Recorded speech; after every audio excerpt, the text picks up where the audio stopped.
Arun, thanks for joining us. So excited to have you here on the fantastic forum. How are you doing today? Good, Jimmy. It's always good to work with you, you know?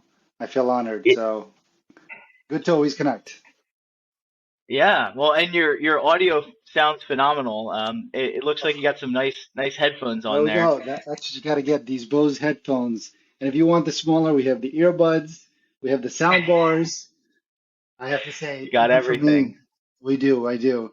And I have to say that it took me working back at Bose to be reignited because I forgot how good it is. And it got so much better. And I'm not saying it just because I work for Bose. I actually do believe that we have one of the best products out there. So it's a great place to be. That's great. Well, so for those who don't know, you're the Chief Information Security Officer at BOSE. It's a big job, I'm sure, and I've had been fortunate enough to work with you in the past. Could you, just for our audience, talk a little bit about your career in cybersecurity and how you ended up in the job you're at today? Yeah, I mean, it's a long story. I'll make it very short as possible. I've always been into IT. I've started in this industry 20, 25 years ago. I actually started working in Wall Street when I was in college for a company named Kidder Peabody that many people may not be aware of. They were a prominent Wall Street firm. And funny enough, it was the first firm that was ever had fraudulent trades created, and actually we closed in 95. But it was a great firm. It kind of it's not necessarily cyber, but it's an aspect of security and kind of how things have changed. But from Kidder, I went on to right after I graduated, went to Citibank, ran the trading floor for a number of years there, and that was an unbelievable opportunity.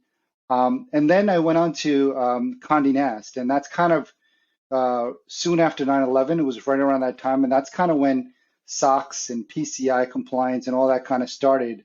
And that's probably when I would say that, security group versus IT kind of became separate, especially with the regulatory landscape. And being at Condé Nast, it was a private firm, and that's been a challenge for a lot of firms that haven't had that regulatory landscape from back. But PCI just made it, right? Because you needed to transact to buy Condé Nast products. So that's kind of my first venture into security as a whole. And I started the security team there, and I actually had 4 or 5 team members, which was very unique and unusual, dedicated to cyber. And I've always had them separate, even though I own technology and security.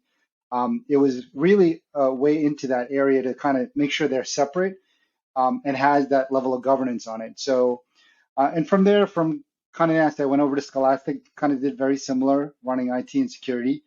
And then after that, I kind of just been more and more focused on security.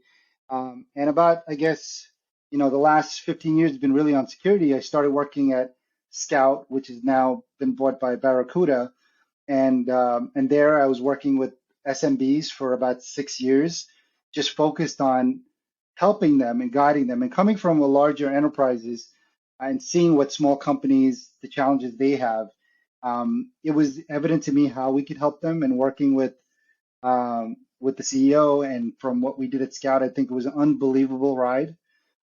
And after Scout, I went on to Accenture doing some more consulting, and more recently, as you mentioned, at Bose as their CISO.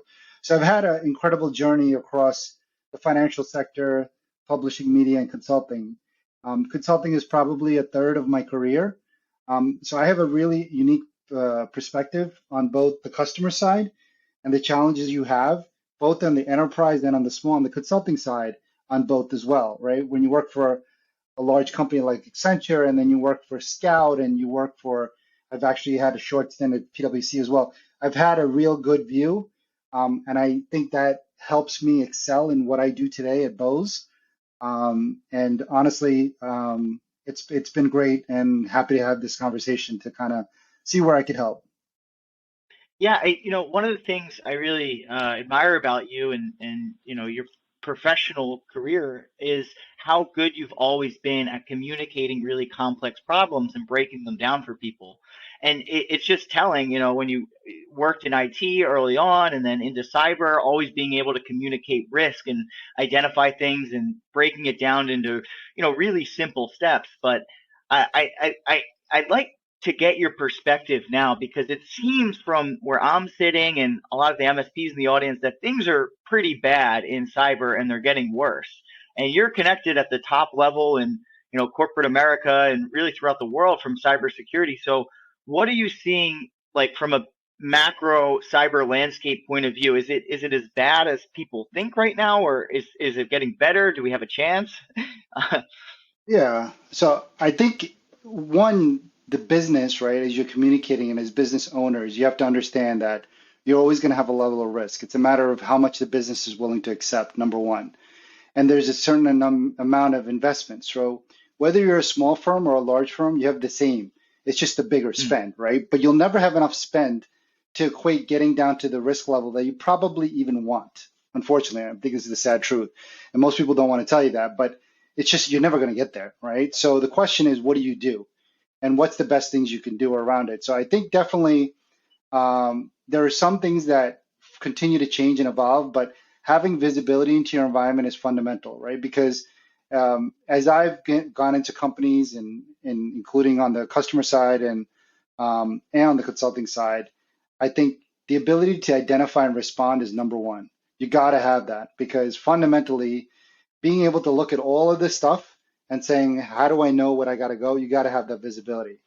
Second, I would say is risk management, right? And this is the conversation with the business. Having a risk management framework, how do you aggregate all this stuff, right? mm, So being able to say, okay, around all the different areas, what is our areas of greatest risk? And what are we willing to accept or not? So I could tell you most organizations, you have to be aligned. What are you willing to accept? Is customer data loss big for you? Is business disruption, compliance, different aspects of risk from a business level? And you're going to say, well, they're all important, right? But you got to pick one or a couple of them, right? And then you got to kind of say, like, I'm willing to be okay with getting fined, right? But I'm not willing to be okay to have my customer data leaked. I'm not, mm. because you'll probably bring your business down, right? Like, you have to make some decisions, pointed decisions. I think based on what I see in the landscape, and what I see out there between being on both sides, I think data leak is definitely a big issue, right? How does that happen? It happens through misconfigurations. We're all working hard. IT, I give them credit because honestly, it's a hard job, and every day they're just grinding, right? So things happen.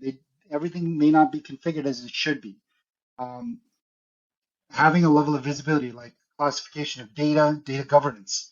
Do you know where that sits, right?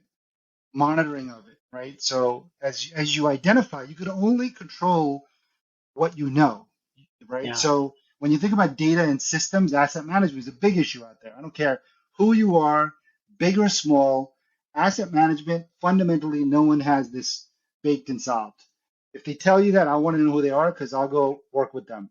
I'll pay them. I'll do whatever because I think you can get good at it. So what you have to do ultimately is like find your critical assets and put things to protect it, have visibility when things leak out of it. And that's what we've been doing at BOSE and I've been doing with other customers. But fundamentally, you got to kind of find where the important stuff is, right? And then I think ultimately, this a lot of the credentials, right, breaches. If you look, a lot of it is around third parties, right? You're protecting and doing all this work, spending all this money, and you have this company that runs out of a garage, or you have this company that's really gotten you a great cost on doing a service, and you find out they don't have the basics down, right? Make Mm. sure you know who you're working with because after all the money and effort you spent, you don't want that to be the way you get breached. And if you look, 9 out of 10 of these breaches that are out there, majority of them are from third parties. So I think we're all doing great things, but understand that that's a big area of exposure. So those are two things I would say definitely for people to kind of be on top of. Yeah, so there's a lot of MSPs on the call today watching, and they are using a lot of third-party software, constantly tweaking their stack, trying to get the best cybersecurity tools in there, and it works for their price that integrates with the tools they use. Are there any sort of questions or things that they should be asking vendors to make sure they're not doing business with someone working out of their garage and has no security configurations whatsoever? Yeah, no, absolutely. I think, MSPs, again, they're challenged because they have to have a lot of different tools. So one, you want Mm, to make sure you have the right tools, you don't have too many tools. So I used to do what's called tool rationalization, looking at what are the different things you need to do and protect and know, and what are the tools that are doing. And if you do that, you'll see that that matrix has a lot of overlaps. And then when you Mm, look at that overlap, you got to look at, well, I have these three things doing this same thing. Then you got to kind of look at what's got the most coverage, what gives you actual value, right? And look at determining which one you get rid of, or maybe you need to keep it. I don't know. Maybe you need to keep both, right? Like you need to get rationalize this, all the things that you have, especially tool sets and open source tools and things that are on the market. Because there's things we buy, but as an MSSP or an MSP, I think we have to be efficient because the customers don't want to pay more. So you got to kind of use the right tools at the right levels. And with that in mind, what do these tools have in it? And again, this goes back to how the tools are made. Is it something that just came out, somebody's playing with it, right? Or is it a SOC 2 compliant company? How have they developed it? That's one thing. So I think knowing, again, what are your exposures from a software perspective, I think is going to be important. The other is around, I think, privilege, right? Like you're a key, as an MSP, you're a key gateway into so many different companies. So if I was that you're a key target, you're what I consider HVT, high value target, as a company, not even as an individual. So with that in mind, like if I could just breach into, so if you think about LastPass, which we all know about, right? You just got to one developer at that company, right? So imagine getting to someone within your organization. So I think knowing who do you have all the credentials that you have? Do you have privilege access management? Forget privilege access management for a minute. Do you even have the credentials on your system? Do you know what each one of them are? Have you rotated these service accounts? Do you need some of these anymore? Then the next level, privilege, right? These are very clear. We're going back to data classification, right? It's the same thing. Zone in. Which IDs give you the most amount of access that I can move laterally and I can get to everything and I can shut down all your security tools? But think about it.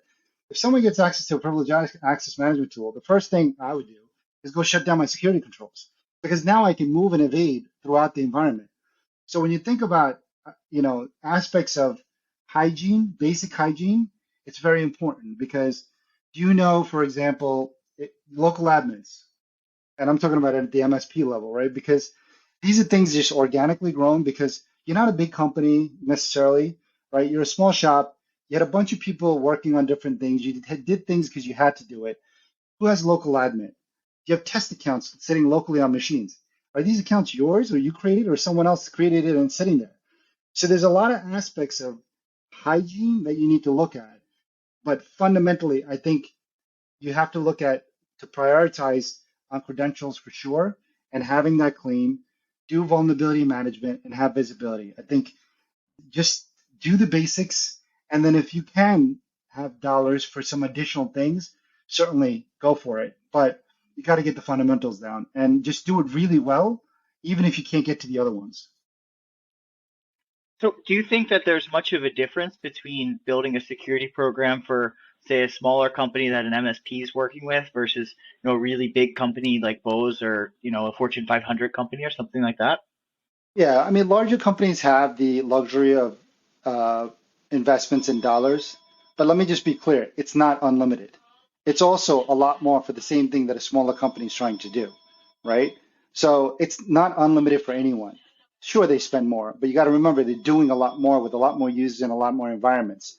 I think with the smaller organizations, I think the biggest thing that you can do for yourself is get a strong partnership, right? Get a talented MSP, get a talented MSSP, which is the security part of the service vendor, right? Like get a strong partnership because overall security is a black box, right? How do you Yeah. know this person is good at what they're doing? How do you know this company is good at what they're doing? It's trust. So if you can feel that strong partnership, I think you could go a long way. I'd be honest with you, working at Scout as an example. And I'll be honest, I always in my mind thought that if you worked at a smaller firm, you just weren't good enough for a larger firm. You weren't talented enough. What I found is working with smaller firms, these individuals are top notch, some of them. Now, some of them, granted, I'd be concerned working with them, but for the vast majority, they work really hard because in order for you to sustain as an MSP or a smaller organization, you have to be really good at what you do because you'll basically be out of business without that, right? So you have to have strong value. Whereas if larger company, and for those that might have worked there or been part of it, there's always some of those. There's people that come into their cubes, they don't come to cubes anymore, they sit around. You can afford to have a little bit more of that, right? In a smaller organization, you really can't. So when you're working with MSPs and when you're working with partners, one, on the small organization, you have to. You're not going to have it because you're competing against talent that I'm pulling, and I can tell you, it's not easy for me, right? So with that in mind, I think you need to have that. And once you get that partner, you feel good about it and that they're delivering on it, then you need to continue to invest and kind of, you know, I would say vet them out once in a while, right? So once in a while, do a penetration test with another company, see if they can catch it, see if they should do it on their own. If you see companies that do that on their own, like if you're SOC 2 compliant, generally it's a requirement. So Mm, look at the companies as far as what you're working with, and if those that don't have it, it gives you better business differentiator. Say we're an MSP that's SOC 2 compliant, and you should use that and leverage that. And what does that mean? You have to help someone understand on the business side, what does that mean? That means we have all the controls that we need to have in place, and it's being vetted by a third party. And by the way, if you work with anyone, you should always check that. Give them advice, mm. even if they're not doing business with you. And I think being on the sales side, I've learned a lot from, especially from my scout days. And I would say that ultimately, if the best thing you could do to get partnerships is to give advice and educate, don't try to get their business. It'll happen automatically as long as you give the right advice. And that advice might be that, you know, this is what you should look for. And if you choose to use us, great. If you don't, we're always here. Like, leave it as a partnership, right? It's not a pressure sales. And you should feel confident to be able to sell that because they they should be able to want your business versus trying to push the business on them. So I think ultimately being a differentiator with some of that will certainly help. Yeah. So, I'm laughing a bit, mentioning your Scout days because, as a lot of people in the call will know, at Scout we ran a really big security operations center and dealt with a lot of incidents. And then throughout your career, I'm sure you've seen a lot of different security incidents happen. These war stories. I'm sure there's plenty that you're not allowed to talk about or not allowed to tell. But are there any, like? Could you give the audience something, maybe something interesting or crazy that you've seen happen over the years? Yeah, I mean, I have so many to your point, right, Jimmy? It's like I would say like when someone's in that moment and you're able to come in there and help them and a sense of, again, going back to trust, right? When you come in and you ask the right questions and you make them feel comfortable and at ease, that's always number one. So I think, again, going back to partnerships, you have to find that. I would say that I've done that throughout my career, and it's because, back in the days of IT, before security was its own thing, I've always in major outages, right? And I've always been calm. So you got to be calm as a person. So, and I think that going in, I've been in situations where I had a distribution center that was essentially down fully, and going and walking there, which we don't do as much anymore. And this was somewhere that I could get to, seeing all the trucks, and we're talking about, I would say probably 100 spots in the distribution center, and they move $1 million worth of business every day, and all these trucks were sitting idle, not moving, because that center was essentially hit with a ransomware. And I think, you know, going there and seeing the environment and kind of the craziness of it and being able to be kind of level set itself, saying, we're going to take a look at it. It's not a 1 hour episode of CSI, right? You're going in there to essentially contain, then eradicate, right? And then remediate ultimately. But that containment phase is very important because when do you really come out of it? Right? When do you know you have the Mm, attacker out, right? And oftentimes, I think what's challenging is that environments don't have logs centralized. I think that's gotten better in some cases, but it's still a gap, right? So you're looking at limited information, right? Second is, and I mentioned, I believe earlier, assets, right? I was on a case recently, and this is with a large firm, which you can't mention, and I asked them, and I asked all these guys, I said, guys, when you go on these, how many times do you find that the asset management is where it needs to be, right? Never, never. And I think it's important because like some of these environments that a lot of times gets hit are environments that are not known to people, Mm, right? Have something that's legacy. Like most of these are, as you think about it, as you're moving systems and applications, you always forget about, you're working on the new stuff, but you forget about that one Windows 7 machine. So it's one of those. So when you're doing pen testing, what do? You go after not the CEO's machine that you just cleaned up and gave him a new laptop, not the firewall you just upgraded, but you're going after those things that they didn't put as much time and effort into. Because that's why would you go after the hard stuff, right? So I think it's understanding that, when you're looking at some of this stuff, that you really have to look at the overall ecosystem of what you have. Don't forget the old stuff. And honestly, try to do some of the practices like the visibility part I told you about, vulnerabilities. hmm Don't let your outage be because you didn't do a patch that's about 5 years old or 3 years old. Like, so when I see several of them have been around basic patching that they didn't do. And so the way I organize vulnerability management is number one, look at critical and high, starting with your platinum, which is what I would consider your critical assets, whether they be on the inside or outside. Second is look at your external posture, right? And then go on to your internal and then go on to the rest. So your critical assets first, which should be only a subset. Second is your external posture, things that are out there, and then internal. Because when you see the list of what you have to do, it's like overwhelming. Because I don't think you're yeah. going to get to it personally. Whether you're small or large. If you're large, you just got a bigger number. If you're small, your number is small, but you only have one guy, or a company that you can't afford anything but a subset of that kind of work. Now, the one thing I would say is that I think as an MSP, I think it's being clear and visible about the fact that patch management is an additional service. I think you have to sell it because it's hard, right? You have to formulate that because a lot of times what I find is that when security comes in and they look at stuff, the patching part of it is like expected by the MSP.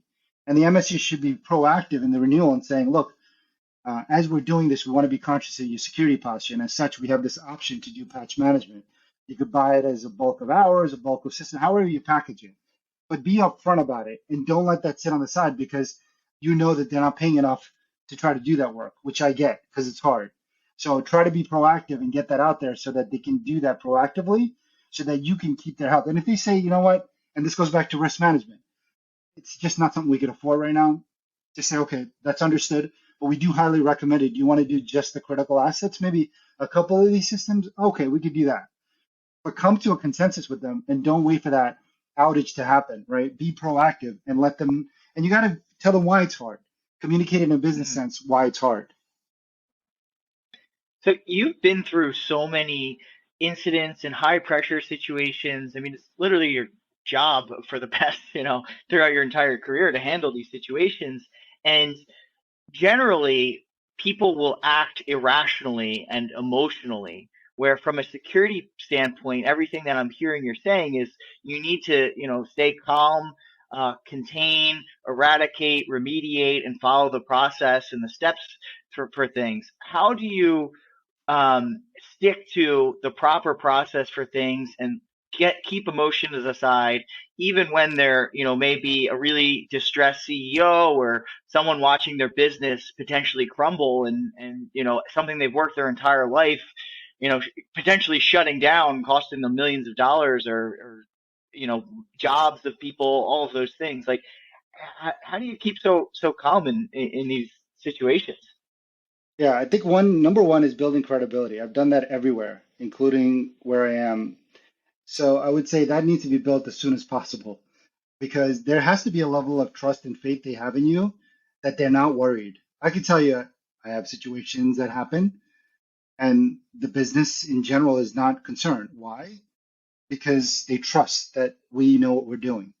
So you have to build that credibility in advance so that if the CEO is freaking out, well, he's freaking out probably because there's a level of work, there's a level of trust that he may or not have prior. Number two, we may not be communicating the way we need to. Not about the technical, like we've looked at the system patching and the log4j issue. No, this is like just give them in simple English where you're at. But more importantly, tell them what you don't have covered, and this is what you're working towards. and get assistance, if you need, because I think there's a lot expected, and the expertise of doing work in an incident situation, in an incident, not proactively. Proactively, you could do a lot, right? Working with partners. But if you're in an incident situation, if you don't do this every day, you would be stressed out. And I talk Yeah. to IT folks out there. For me, it's like another procedure, right? It's like think about a surgeon. He's doing this every day, right? Like so overall, there's a level of expertise that you have to have. You've been through this before. I always talk about when I'm hiring, I'm like, in most of my groups, because I'm more strategic in the hires that I have, I want someone that's been there and done that. That's a simple way that I say it to the team. If you're hiring, I said I want someone that's been there and done that. That's my SME. So that's the way I would look when you're in an incident situation, that you want that as a partner. And I would try to have that ahead of time, or at least know who it is, right? And I would probably not pick a person, I'd pick a firm so that you have a little bit more substance behind it, because that person could be on vacation, whatever. So I would say definitely like remaining calm has to do with some proactive credibility you build, has to do with a level of trust and a level of expertise that you need to have. And if you don't have it, say you don't have it. Say it a bit ahead of time. Don't wait for the moment, right? I think most of my time, especially initially, is always built on what we're not going to do. And a lot of times I describe it as Yeah. we're going to go from really bad to bad, and we're going to spend a lot of money to get there. And that kind of sucks to hear it, but it's the truth, right? In a lot of places, because you're not going to get to the good. If you're going to get to the good, it's great if you can do it. Most firms are so behind. There's so much backlog of stuff they haven't been doing. Then to be able to catch up, then to get to the point of being able to keep up with the threat landscape, I think it's a, I think it's a very hard journey. And being realistic about it, I think it gets you more credibility than trying to say that things are better than they really are, maybe, right? But you work hard every day at it. Yeah, I think too, I'd like to ask you a couple questions about, advice for MSPs. I think like just from working with a lot of MSPs and talking to them, they're asking a lot of questions for vendors, trying to vet things. But the piece that I'm hearing you say throughout, this conversation that might be missing is the higher level risk conversations and looking at things. Maybe, you mentioned categorizing it and looking for overlap in tools. And I think a lot of that stuff might be missing in the MSP community when they're looking at security as a whole. So could you potentially, talk about how someone could look or get started or, maybe start doing some of this stuff if they're not already? And then just, second part, just general advice for the MSP community on how they can level up their security and better improve the security for their clients. Yeah, no, absolutely. Again, I think you're going to be really challenged because of cost and because of what you need to prioritize. But I would go back to doing the basics well, really, really well, right? Get that visibility going. Make sure the patching is occurring. It's fundamental, right? Like I could talk about a million different things. Definitely around identity. Everybody's remote. Nobody's in the office, right? So the life cycle of an account, a user, an identity, a service account, make sure you know what that looks like. Make sure you have that standardized. If you can afford a IGA like SailPoint, which you're not going to be able to because it's $1 million just for the tool, right? Like, how do you do it today, right? What does it take to get that done? If you're a smaller company, you may not have that many people, but you got to make sure the one or two account because all it takes is one account, right? So with that in mind, and especially when you have individuals, whether it be at an MSP because you have a lot of talent and that talent might move on you, right? Make sure they're disabled and they have a high level of privilege Mm, account. Make sure you have some kind of a PAM solution, right? Like I think if you're an MSP, you should have that because you're dealing with so many different credentials everywhere that again, as soon as I have that credential, I'm in, especially if I don't have multi-factor. If you have MFA, great, that's an additional, but I'll probably find some place where you don't have that enabled, even if you have it. So managing that identity, enabling MFA, at least on a large subset, those are things that are fundamental to me. Maintaining least privilege. In most smaller organizations, just having dealt with it and working on these, you get access to a folder or you get access to a drive, and who looks at it again? And it's like, does he or she need access to this whole thing? Does he or mm, she need access to this application at this level? You really don't look into it because, overall, it just wasn't important at the time. I didn't create the ID. I didn't give he or she that permission. But ultimately, one, if the person is no longer here, that's a concern.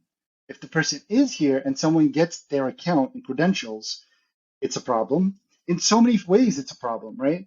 So I am sure in every organization that this exists. Even if you did it a year ago because you had to do it for an annual compliance, do it because you know it's important and let the business know that you're not going to do a bunch of stuff. Maybe you're not going to enable DLP, data loss prevention. I'm not saying you shouldn't, but it might be more mature than you need it to be. It's important, it's needed. You should classify the data. I'm not even, what I'm saying is start from the ground and do Yeah. what you can, no matter what anybody tells you, because if I'm a salesperson, which I'm not, I'd tell you what makes sense for me. I could tell you do the basics well, make sure your identities are covered, understand, maintain least privilege, and do the vulnerability management and monitoring. I know it sounds like a long list, but they're all kind of the basics, right? Monitoring, right? Visibility, patching, right? Identities come in play now because of the fact that you could do all these things well, but if I have access to your account, which is available on the dark web, which is available because you just clicked an email or that had a link, it's because it's available because some third party had it, whatever it might Mm, be. I think those are what I consider fundamentals. And prioritize, and more importantly, let the business know, very important, what you're not going to do, which will be a very, very large list, right? So yeah. I think that fundamentally is the best way to manage it, especially if you're in a small business. And unfortunately, even larger businesses who are doing very sophisticated things, just so you know, they don't have the basics down.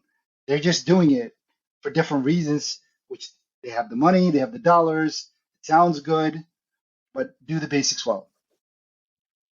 It's so interesting because I'm a very like techie person, and my instinct is to just say, oh yes, we can do everything, or oh yes, it's always possible. But being upfront with someone, saying like look, this is really where we're at, and to get to I love that very bad to bad, right? Like Yeah, I to get mean, that's you're going from very bad to bad. I mean, it's the simplest way to say it. It sounds horrible, but again, have a little bit of credibility before you say that because it'll help you. But if you don't have it, maybe they'll have respect for you because you're being truthful. Now, if somebody comes in and yeah. says, "I can make this and you won't have a problem if you put this down," that person probably wouldn't be around long, because it's going to happen.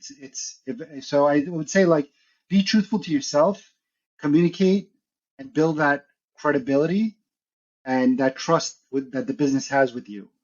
And track record is definitely part of it. Um, but more importantly, tell them what you're not able to do, and tell them what fundamentally you're not doing, and actually where you need some help, like that expertise, Yeah. right? Well, this has been phenomenal. I really appreciate you hopping on. It's been, I know I got a lot of value from it, and I think our audience did too. And it's comforting to know people in the highest level of security that you can get to are understand some of the things that MSPs are dealing with, because I think there's a misconception a lot between enterprise focused companies and at least that's what it feels like from the MSP's perspective. So, really, Yeah, really appreciate you and getting on here and talking to our audience today. absolutely. I'm happy to do it. It's always good to connect with you, Jimmy. You as well. All right.